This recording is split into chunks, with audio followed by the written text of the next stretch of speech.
जय माता दी आप सबको। कैसे हो आप सभी लोग? उम्मीद करती हूँ आप सभी लोग बहुत अच्छे होंगे। मैं भी ठीक हूँ। आप सबका बहुत बहुत स्वागत है। और आज ब्लॉग की शुरुआत हुई सुबह 10:30 बजे का टाइम है और मैं हूँ गौशाला के पास। तो अभी मैं घास लेकर के आई थी जस्ट। फिर मैं और पतिदेव जी ना यहाँ गए थे परे खेत में। वहाँ पर हमने जो है ना वो हल्दी की गुड़ाई करनी थी। तो तब तक ना अचानक से ही बारिश लगने लगी थोड़ी थोड़ी। अब तो देखो और मौसम ख़राब हो गया। दिखाते हैं आपको। घास लेने के बाद में ना हम यहाँ आ गए थे, क्या बोलते हैं इसको हल्दी के खेत में। और यहाँ पे ना बीच बीच में मक्की के दाने लगाए हुए हमने। और अरबी की गुड़ाई हमने उस दिन कर दी थी। मैंने छोटी सी क्लिप दिखाई भी थी आप लोगों को। पर बीच में ना भारी बारिश नहीं होगी जिसके कारण ना फिर ये रह ही गया। और जो काम छूट जाता है ना फिर वो छूटते छूटते छूटते कई दिनों तक ना पेंडिंग में पड़ा रहता है। तो इसलिए आज जल्दी जल्दी हमने घास लाई। फिर थोड़ी धूप लगी हुई थी पहले और अब ना थोड़ा थोड़ा जो है मौसम वो अचानक से ही बिगड़ने लगा। और बाद में है भगवान इतना ज़्यादा तूफान। तो यहाँ पर मैं ये जो इसमें निकली हुई है ना खरपतवारी बोलती है इसको, घास, इसको निकाल रही थी। और पतिदेव जी ने करनी है इनकी गुड़ाई। ऐसे होते है कि हल्दी ना हमारे घर में ही हो जाती है। थोड़ी बहुत मतलब ख़रीदनी पड़ती है नाम मात्र बाज़ार से, वैसे घर में ही हो जाती है। और घर की हल्दी वैसे भी शुद्ध होती है। पर जैसे जैसे ना साल मतलब लास्ट आता है ना तब तक ख़त्म हो जाती है। फिर भी चलो चाहे 100 ग्राम ही है चीज़ अपने घर की अपनी होती है। जो घर में अपने खेतों में उगाई हुई चीज़ होती है ना वो सबसे बेस्ट होती है। तो फटाफट से इसका जो घास है ना वो निकालूंगी मैं। और पतिदेव जी यहाँ पर करेंगे इसकी गुड़ाई।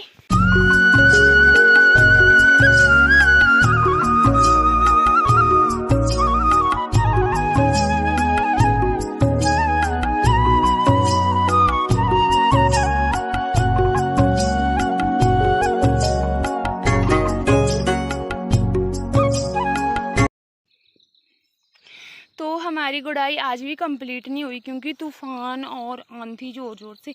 बारिश तो इतनी ज़्यादा नहीं हुई पर बस ऐसे ही था लगा हुआ।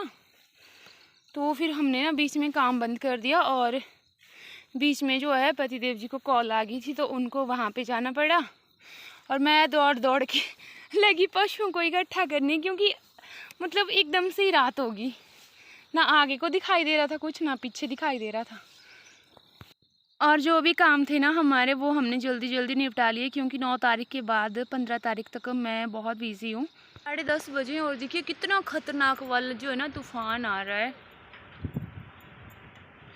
ये भगवान पता नहीं क्या होने वाला है। बारिश नहीं है, खाली तूफान ही लगा हुआ है। और बारिश का तो दूर दूर तक कोई नाम नहीं है।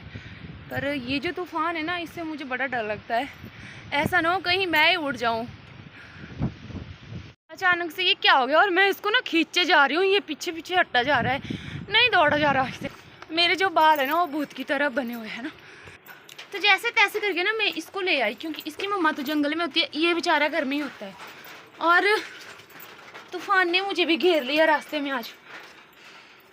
तो इसको बांध देते फटाफट से। और बांध दिया। ये देखिए हल्की हल्की सी बारिश होने लगी। और मैं ना घास लेने गई थी। मेरी माता जी ने बोला कि मैं जो है बकरियां खोलती हूँ तो मैं ना परे जाने लायक रही ना इधर आने लायक रही। अब जाऊँ तो कहाँ जाऊँ, मैं यहाँ से निकल ही नहीं पा रही हूँ। इतना तेज़ तूफान लगा हुआ है। बारिश तो बस नाम मात्र हो रही है पर तूफान ज़्यादा लगा है। मैं भाग भाग के ना कभी ऊपर वाली गौशाला में तो कभी नीचे वाली गौशाला में, क्योंकि ना ऊपर मेरे बछड़ा था बांधने को, उसको बांधा जल्दी जल्दी। और यहाँ पर जो है ना मैंने गोबर उठाया सुबह। और सुबह गोबर उठा करके ना फिर मैं झाड़ू दे देती हूँ गौशाला, जिससे ना सूख जाती है। और देखिए आधी आधी सूखी है, अभी आधी आधी नहीं सूखी है। और जो इनको बिछाने वाला घास है ना वो मैंने अभी नहीं बिछाया है। और जो मेरे जंगल गए हुए ना बस वो गिले होकर के आएंगे अब। तो अब यहाँ पे आई हूँ क्योंकि जल्दी जल्दी ना मुझे ये वाला घास जो है वो बिछाना है उनको बैठने के लिए। ये बड़ा दुख होता है। आगे हमारे पशु जंगल से दौड़े हुए, ये देखो भाग भाग के आ रहे हैं। और देखिए मक्की का क्या हाल हो रहा है। इस तरह से फसल नहीं बच पाएगी। क्या लगता है आपको बच पाएगी? नहीं बच पाएगी। बहुत बुरे हाल है तूफान से। हमने कितनी मेहनत करी हुई है। मेरी एक एक बकरी आ रही है, ये लो पूरी आ गई, सब होगी कंप्लीट। जी देखो इस तरह से नहीं होने वाला है। भगवान पता नहीं भगवान इस बार ना क्या कहर मचा करके रखेगा, क्या इसको मंजूर है। मैं तो यही बोलती हूँ कि अगर कुछ अनहोनी होनी होगी ना तो भगवान हमारे पूरी फैमिली के साथ एक साथ करना, क्योंकि साथ ना बच भी गया ना परिवार में तो उसको बचने का उसका तो कोई वो नहीं है कि क्या करेगा, वो तो फिर एक जिंदा लाश की तरह ही हो जाएगा। और बकरियां जो है ना भाग के आ गई, गिल्ली होके आ गई। ये पूरा परिवार इनका इकट्ठा हो गया। तो असला मेरा यहीं पर है और एक ये है। तो अब जो है ना मुझे जाना पड़ेगा छाता लेकर के। तो हमारे ना आगे सारे, और देखिए गिल्ली होकर के आए, शोरू भी गिल्ली होकर के आई है, सो रहे हैं। और वहाँ पे देखिए इसको पता नहीं क्या मस्ती सूझ रही है, बकरी को है ना। और सोरिया भी गिल्ली है, ये भी गिल्ला है, और इनकी ना अभी पेट नहीं भरे हुए है ना। जल्दी आ गए तुम भाई। और ये देखिए ये सारे ना गिल्ले होकर के आए हुए। और क्या बोलते, आंटी जी मुझसे पूछ रहे थे, एक दिन कमेंट कर रहे थे कि बोलते आपने शॉल ओढ़ दिए और आपके यहाँ पे ठंडी है क्या।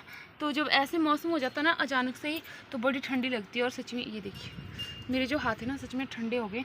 तो मैं चलती हूँ, अब मुझे टेंशन नहीं है, पशु मेरे आ गए।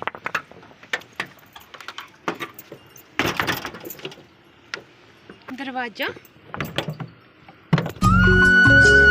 लगा दिया।